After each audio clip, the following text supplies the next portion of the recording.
measures. And looking at this picture on the front page, you can see what an angle looks like. Actually, one thing that you will notice about angles is what's missing in this picture is they usually should have arrows on the ends of them. And so we'll get to the definition, but this is what an angle would typically look like.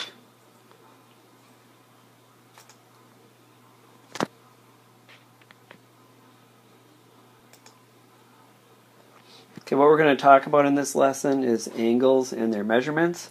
Applying angle measurements to a protractor. We'll learn how to use a protractor. Classifying the types of angles. Applying angle measurements to two dimensions uses. First of all, I mentioned a few seconds ago about the definition of an angle. The definition of an angle is you have two different rays that come out of the same endpoint. So the rays are the sides of the angle, and the endpoint is the vertex of the angle, which is a point. So you will get questions like this on your homework and possibly on quizzes or tests. And a few things to point out. First of all, notice the notation. Remember we talked about the notation of a ray, where it says here that the sides are ray AB and ray AC. So the sides of the angle are rays. And remember that when you write a ray, the way you write it is the first letter has to be the initial point. Both of them have an initial point of A. And the second letter is another point on the ray that the ray goes through. So sides are rays. Okay, the vertex is a point. So in this case, the vertex is point A. And so if you're asked that on a homework assignment or on a quiz, if it asks you to give the vertex, you can just write the word point and say just point A. Just like it's written here, you could just write out point A. Okay, when you name an angle, it's really important that the middle letter be the vertex. So the angle that we have in the picture here, there's three ways you could angle it. You could name it. You could call it angle CAB. Notice that the A is in the middle. Or you could call it angle BAC. So it doesn't really matter which of the three letters you start with, or between B and C. It doesn't matter which one you start with, as long as you have the A in the middle. Or another thing you could do, not always, but sometimes you could just call it angle A.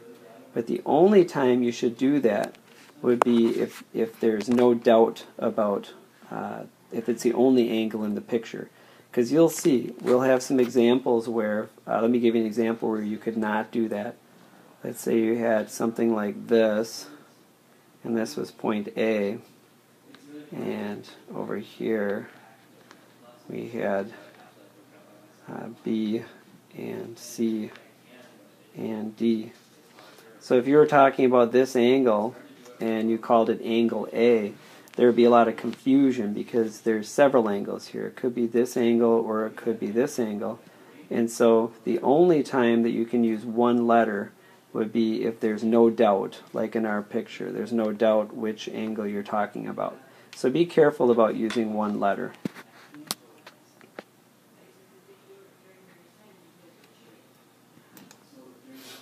Okay, what is a good estimate measure for each angle? You probably are familiar with a right angle, or a 90-degree angle. Remember a 90-degree angle? Well, actually, there's a picture of one here. This is about a 90-degree angle, and this is a symbol that you usually put inside a right angle to show that it's 90 degrees. So if the angle is skinnier than that, then it's going to be less than 90. If it's wider than that, it'll be greater than 90. Another thing to think about is, remember that if you took a 90-degree angle and cut it right in half, that would be 45 degrees.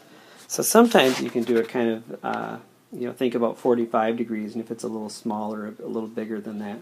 So this first angle over here, this one, it looks like it's a little more than 45 degrees, because if I made it into a 90-degree angle, you'd see that that other ray, it's more than halfway. So a good guess for this one might be 60, 70 degrees. I'll say 70 degrees. Again, it's just an estimate. Okay, the one in the bottom left corner here, this one is more than 90 degrees because 90 degrees would be about here. But not a lot more than 90 degrees, so I would guess maybe 95 degrees. Right corner is quite skinny. If we were to look at this one, 90 degrees would be about like this. 45 would be halfway. So it's even quite a bit less than that. I would say this one is down around 10 or 15 degrees. That's a pretty skinny angle.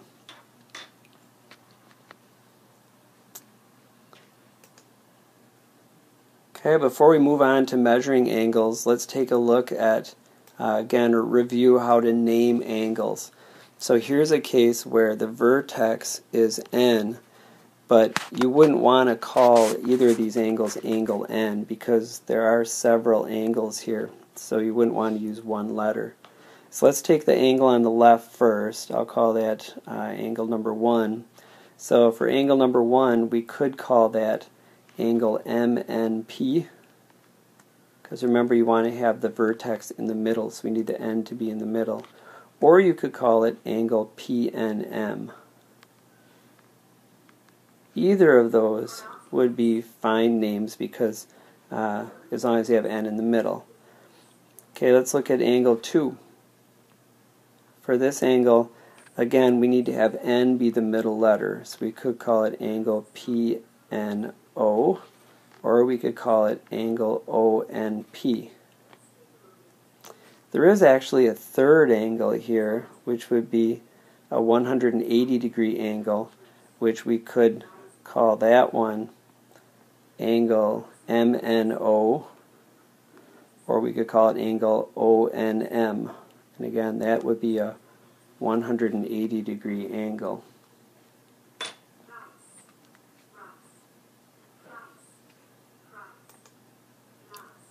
Okay, there's a postulate or a rule called the angle addition postulate. In geometry class, we're going to have a number of things called theorems and postulates.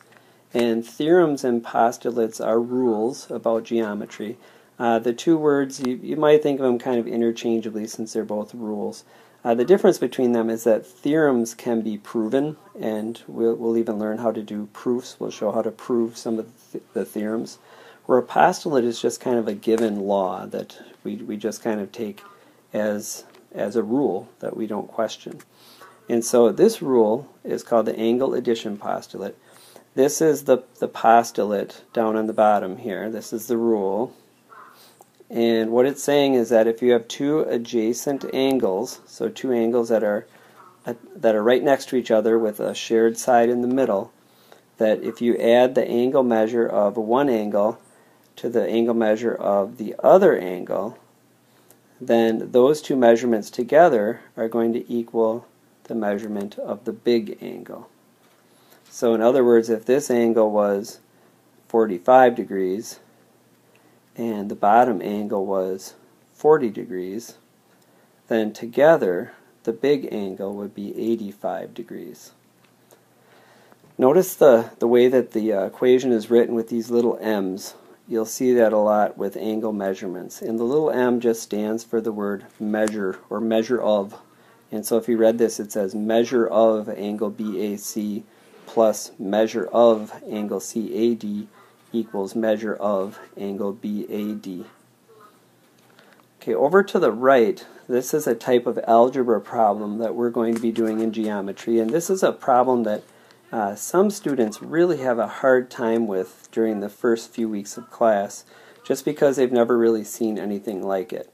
We're going to use the angle addition postulate, and remember that says that the measure of this angle plus the measure of this angle equals the measure of the whole angle.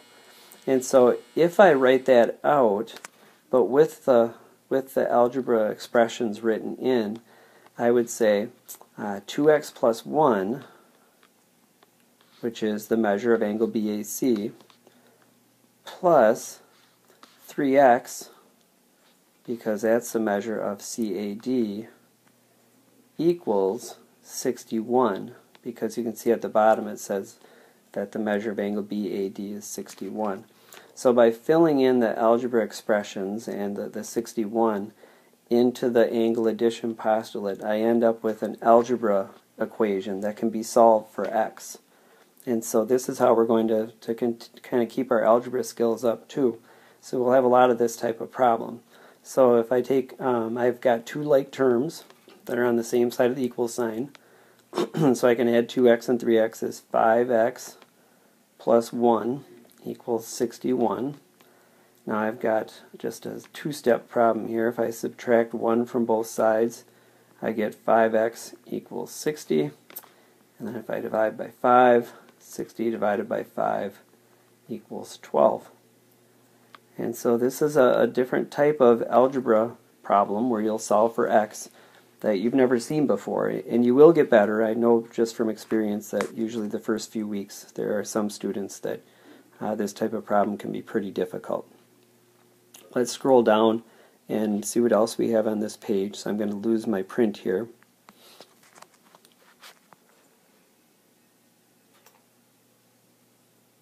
Okay, so the last thing we have on here is a definition of adjacent angles. And you can see the definition: adjacent angles, two angles that share a common vertex and a common side. So there's a side in the middle that belongs to both of the two angles. So in this case, angle BAC and angle CAD are adjacent angles. And again, the key to them being adjacent angles is not only are they next to each other, but they also have a side in common that they share. So that's what adjacent angles look like.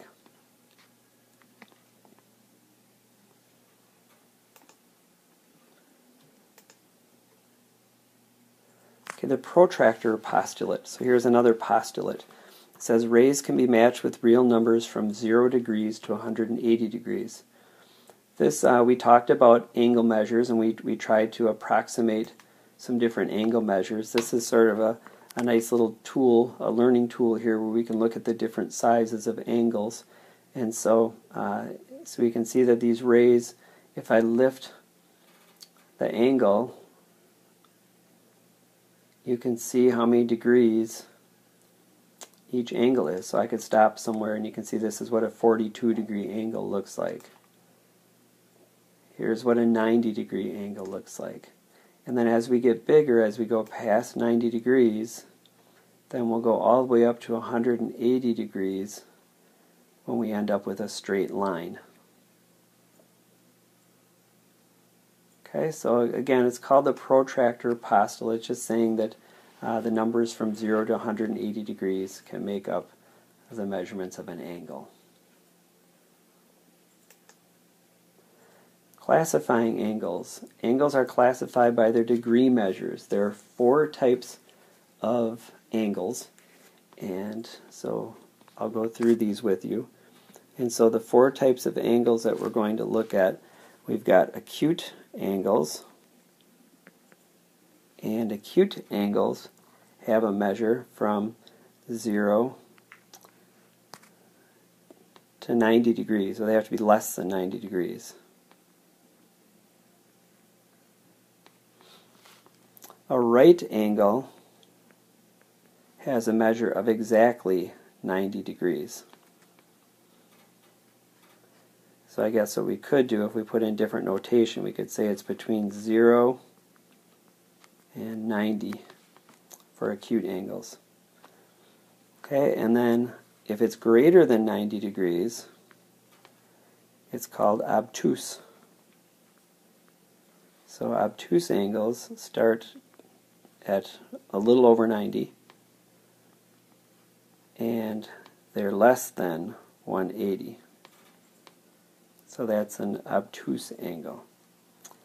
And then the last type of angle we're going to talk about, now there are actually a couple of them that I've heard of, like straight angles are 180, but the other classified type of angle we're going to talk about is something called a reflex angle. And a reflex angle is going to be greater than 180.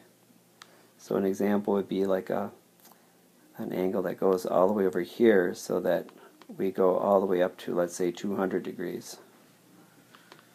Because angle measures can go over 180. larger than 90 degrees, and they go up to 180. So this pink area here would show you what an obtuse angle would be, anywhere from 90 to 180. And then the last type we talked about were reflex angles. And the reflex angles start at 180 and they continue on, and they even go past 270 all the way around again to 0. So they go up to 360 degrees. You can see if I stop it right here, we're at 352 degrees. So they continue on all the way to 360 degrees.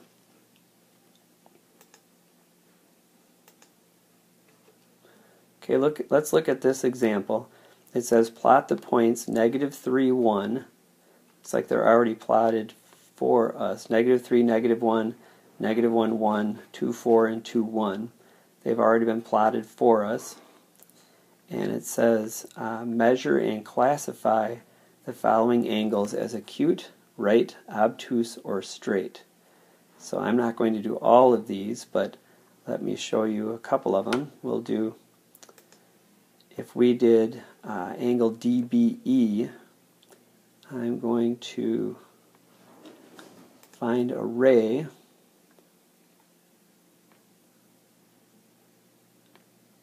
I believe that's the ray. And remember, B is in the middle, so that's going to be the vertex. So DBE would look something like this. Okay, so there would be DBE. Okay, now it says that we should measure it and classify it as acute, right, obtuse, or straight. Now I mentioned before that word straight angle. Straight angle, what that means is that it's 180 degrees. So straight angles are 180 degrees. Okay, in this case, I can get a tool out, and I'll take a protractor. And when you use a protractor, you put, there's always this point. Now in the ones that you use, there's probably going to be a little hole there, but there's a point that's right between 180 and 0, and that goes right on the vertex. And then you put your protractor so that one of the sides goes right along between that point and 0 degrees. So notice again, I'm using the inside set of numbers. There's two sets of numbers on this protractor. I'm using the inside set, and I'm putting 0 right in line along that side. And so again, I'm using this inside set of numbers. This angle ends up being just shy of 45 degrees. I would call it 44 degrees would be the measurement of that angle. So if I move that out of the way, I would say that this angle would be 44 degrees. So it's acute, and it's 44 degrees. Okay,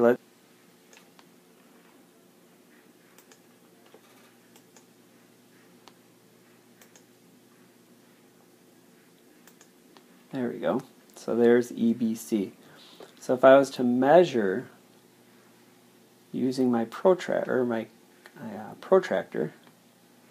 again, I would put that point right on the vertex, which is right on B.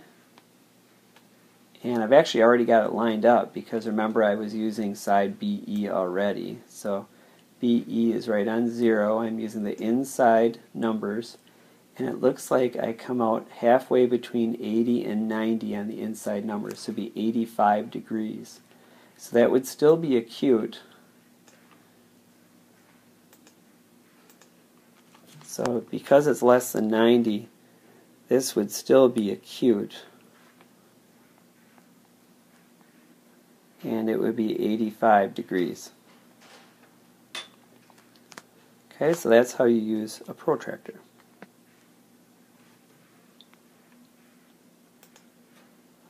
Use a protractor to draw two adjacent angles. Okay, so remember adjacent angles, they're going to share one side.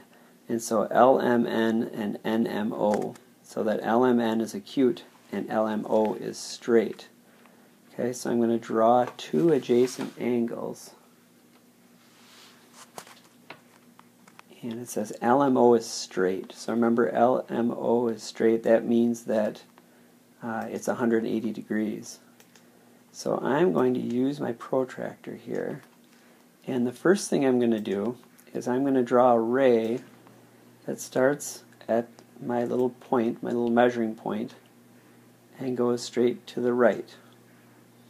And because I know LMO is straight, I'm going to go ahead and make a straight angle. And so LMO, I know that I can call that, if I put some letters on here, I want M to be the vertex, and let's see, LMN is acute. I'm going to put my L over here.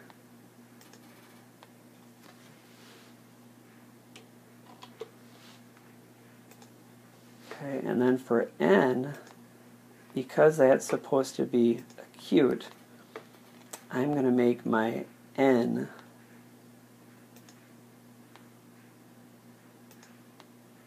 start at M. I'm going to make it at about 40 degrees.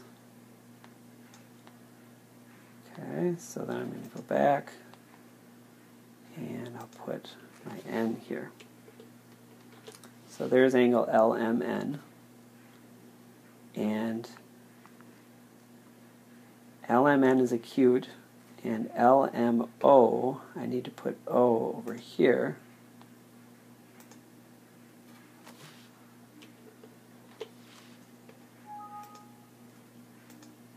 And so it looks like I've done it. I've got LMN, which is over here, that and NMO. LMN is acute, it's about 40 degrees, and LMO is straight, that's 180 degrees.